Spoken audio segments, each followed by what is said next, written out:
तेजस्वी भी जो है वो पूरी ताकत के साथ मोर्चे पर डटे हुए हैं, लेकिन वो निश्चित रूप से इस चुनाव में बड़ा खेल कर सकते हैं। ये तनातनी की स्थिति एनडीए में भी देखने को मिल रही है। मांझी जो इस वक्त मोर्चा खोले हुए हैं, चिराग पासवान जो मोर्चा खोले हुए हैं, राज्यसभा जाने से खाली हुई है, वहां से उनको देके उसकी भरपाई की जा सकती है। खेला भी हो सकता है क्योंकि विधायकों को वोट करना है। तो क्या झटका लग सकता है सम्राट चौधरी को अगर क्रॉस वोटिंग होती है? और उस गढ़ में सेंध लगाने के लिए एडी चुटी का जोड़ लगाएगी और निश्चित रूप से उस सीट को हासिल करना चाहेगी। बिहार में एक बार फिर से सम्राट चौधरी की अग्नि परीक्षा होने जा रही है। एनडीए में इस वक्त सीट बंटवारे को लेकर भयंकर बवाल जो है वो देखने को मिल रहा है।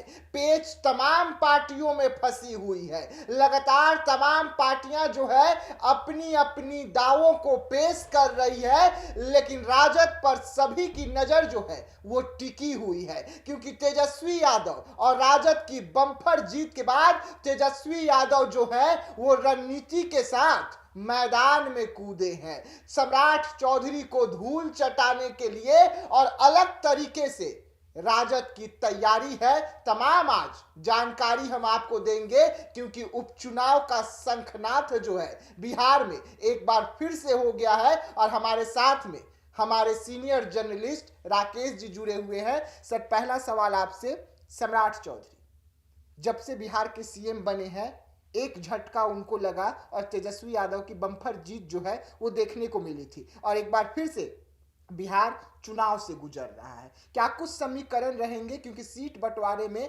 तमाम पार्टियों का अपना अपना दावा है और इस वक्त एनडीए में पेच फंसा हुआ है? देखिए, 9 सीटों पे चुनाव होना है विधान परिषद की जी, और एक सीट नीतीश कुमार के राज्यसभा जाने के कारण खाली हुई है। कुल 10 सीटों पे चुनाव होना है और इस 10 सीटों पे एनडीए के जो सीटें हैं वो अपने पाले में करना चाहेंगी, लेकिन आरजेडी की जो 2 सीटें हैं और एक कांग्रेस की जो सीट है उसको भी एनडीए जो है वो एन केन प्रकारेण और अपने संख्या बल के आधार पे इस बार अपने पाले में करने के लिए पूरी रणनीति बना के जुटी हुई है। लेकिन तेजस्वी भी जो है वो पूरी ताकत के साथ मोर्चे पर डटे हुए हैं, लेकिन महागठबंधन में जो है वो एकता दिखाई नहीं पड़ रही है। इस कारण से महागठबंधन जो है वो कहीं ना कहीं कमजोर पड़ता इस चुनाव में नजर आ रहा है। लेकिन ये 18 तारीख को कंफर्म हो जाएगा कि इन 10 सीटों में एनडीए के झोली में कितनी सीटें गई और महागठबंधन के पाले में कितनी सीटें जाती हैं। अगर इंटैक्ट होकर कांग्रेस के साथ जो उसके जो दल हैं, जो उनके अलायंस है, वो अगर चुनाव लड़ते हैं तो निश्चित रूप से इस चुनाव में बड़ा खेल कर सकते हैं। लेकिन वैसी कोई संभावना अभी दिख नहीं रही है, क्योंकि कांग्रेस और आरजेडी में जो है वो अभी तनातनी की स्थिति बनी हुई है। बिल्कुल बिल्कुल तनातनी की स्थिति बनी हुई है सर, लेकिन ये तनातनी की स्थिति एनडीए में भी देखने को मिल रही है। सीट बंटवारे को लेकर जीतन राम मांझी अलग से मोर्चा खोले हुए हैं, वो भी सीट मांग रहे हैं। चिराग पासवान की पार्टी को भी सीट चाहिए। ऊपर से नीतीश कुमार ताबड़तोड़ बैठक कर रहे हैं कि किसे टिकट देना है, किसे टिकट नहीं देना है। बीजेपी में भी बैठक चल रही है। तो ये पेच कैसे सुलझाया जाए? मांझी जो इस वक्त मोर्चा खोले हुए हैं, चिराग पासवान जो मोर्चा खोले हुए हैं, अगर मांझी को टिकट मिलेगा तो उपेंद्र कुशवाहा भी टिकट मांगेंगे, तो इसे कैसे सुलझाएगी एनडीए? और ये कितना बड़ा जो संकट है सम्राट चौधरी के लिए बनी हुई है? ये निश्चित रूप से एक बड़ा संकट है, क्योंकि सबकी अपनी अपनी महत्वाकांक्षाएं हैं। लेकिन वहां से उपेंद्र कुशवाहा के बेटे हैं जो मंत्री हैं और उनको भी विधान परिषद भेजना होगा, तभी वो, क्योंकि 6 महीना के अंदर उनको किसी सदन का सदस्य होना है जी। नीतीश कुमार के बेटे निशांत कुमार हैं, स्वास्थ्य मंत्री हैं जी, उनको भी कहीं ना कहीं एडजस्ट करना होगा। इस प्रकार से लोजपा रामविलास के जो सुप्रीमो है चिराग पासवान, उनकी अलग डिमांड है। जो हम के संरक्षक हैं जो जीतन राम मांझी जी, उनकी अलग डिमांड है। तो इस प्रकार से निश्चित रूप से जो है सीटों का पेच फंसा हुआ है। और जो पहले से जो संजय मयूख से लेकर जो तमाम लोग जो एमएलसी है उनको भी कहीं से नज़रअंदाज नहीं किया जा सकता है, क्योंकि संजय मयूख भी पार्टी में एक बेहतर पोजीशन में है। लेकिन ये भी कहा जा रहा है कि संजय मयूख को जो बांकीपुर सीट जो नितिन नवीन के राज्यसभा जाने से खाली हुई है वहां से उनको देके उसकी भरपाई की जा सकती है। लेकिन अभी जो है वो निश्चित रूप से सीट जो है वो सीटों को लेकर जो पेच जो है एनडीए में पूरी तरह से उलझा हुआ है। और अगर ये पेच नहीं सुलझता है तो कहीं ना कहीं जिस प्रकार से एनडीए सोच रही है कि 10 सीट हमारे खाते में आ जाए, तो कहीं ना कहीं इस बार खेला भी हो सकता है, क्योंकि विधायकों को वोट करना है। और जिस प्रकार से राज्यसभा चुनाव में आपने देखा होगा कि क्रॉस वोटिंग हुई थी जी। और महागठबंधन को हार का मुंह देखना पड़ा था, तो इस चुनाव में भी क्रॉस वोटिंग हो सकती है और कहीं ना कहीं इसका परिणाम जो है वो भुगतना पड़ सकता है अगर ये जो खींचतान चल रही है ये नहीं सुलझे तो। नहीं तो क्या झटका लग सकता है सम्राट चौधरी को अगर क्रॉस वोटिंग होती है तो? अगर कहीं ना कहीं अगर एनडीए के जो नेता हैं वो नाराज हो जाते हैं सम्राट चौधरी से और अगर क्रॉस वोटिंग के लिए जाते हैं तो क्या ये राजद की ओर जाएगी या अपने उपस्थिति वो नहीं दिखाएंगे? क्या कुछ हो सकता है? देखिए, अभी वैसी कोई संभावना नहीं दिख रही है कि कहीं ना कहीं से ये नाराजगी जो है वो बहुत बड़ी नाराजगी नहीं है। और जो शीर्ष नेतृत्व है वहां से निर्णय होता है और वो निर्णय सबको मान्य होता है। बिल्कुल। वो दिल्ली से एक फरमान आता है कहे तो वो फरमान जो है वो सबको मानना पड़ता है। वो महागठबंधन वाली स्थिति जो है वो एनडीए में नहीं है।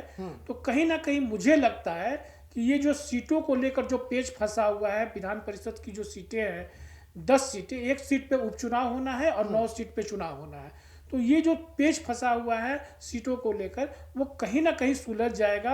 और निश्चित रूप से इस चुनाव में भी अगर महागठबंधन में कांग्रेस और राजद जो दो मेन जो उनके अलायंस है, अगर उनके बीच में अगर खींचतान बनी रही तो इसका फायदा एक बार और जो है इस चुनाव राज्यसभा चुनाव के बाद विधान परिषद के चुनाव में भी इसका फायदा जो है वो निश्चित रूप से एनडीए को मिलेगा। और अगर उधर इंटैक्ट रहे तो वो भी जो है एक सीटें जो है वो निश्चित रूप से जीतने में कामयाब हो जाएंगे, क्योंकि उनकी संख्या भी 41 है। बिल्कुल बिल्कुल 41 है। लेकिन कहीं ना कहीं अगर हम बात कर ले तो महागठबंधन के पास उतने आंकड़े नहीं है कि महागठबंधन अपनी तमाम सीटों को बचा सके। अगर अभी उनके पास में वर्तमान में 3 सीट है तो 3 सीट के तो आंकड़े महागठबंधन के पास है नहीं। जो आंकड़े दिख रहे हैं उसमें ज्यादा से ज्यादा महागठबंधन एक सीट बचा सकती है। तो 9 सीट तो एनडीए के झोली में है ना। हाँ बिल्कुल बिल्कुल, 9 सीटें तो हर हाल में एनडीए की झोली में जाएंगी।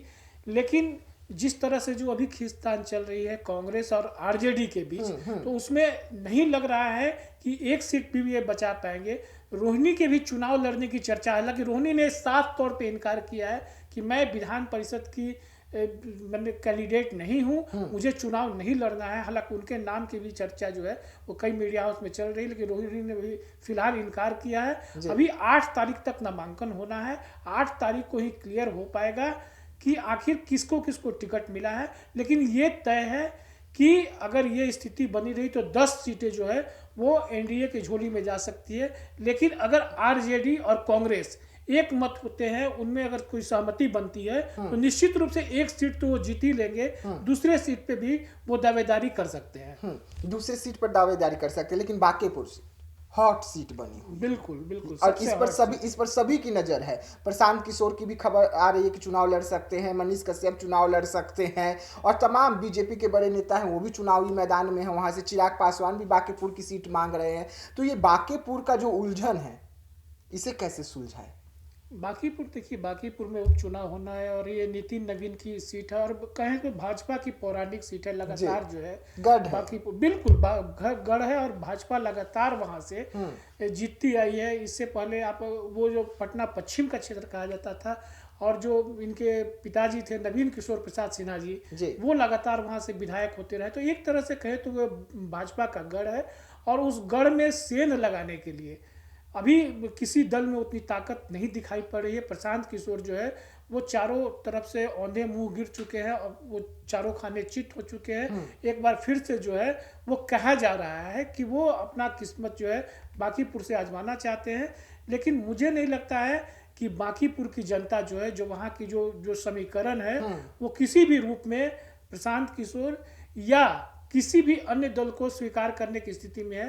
क्योंकि अगर हम इतिहास उठाकर देखें, बांकीपुर जो पहले पटना पश्चिम कहा जाता था उसका वहाँ से अगर देखें तो लगातार जो है वो सीट जो है वो बीजेपी की झोली में जाती रही है।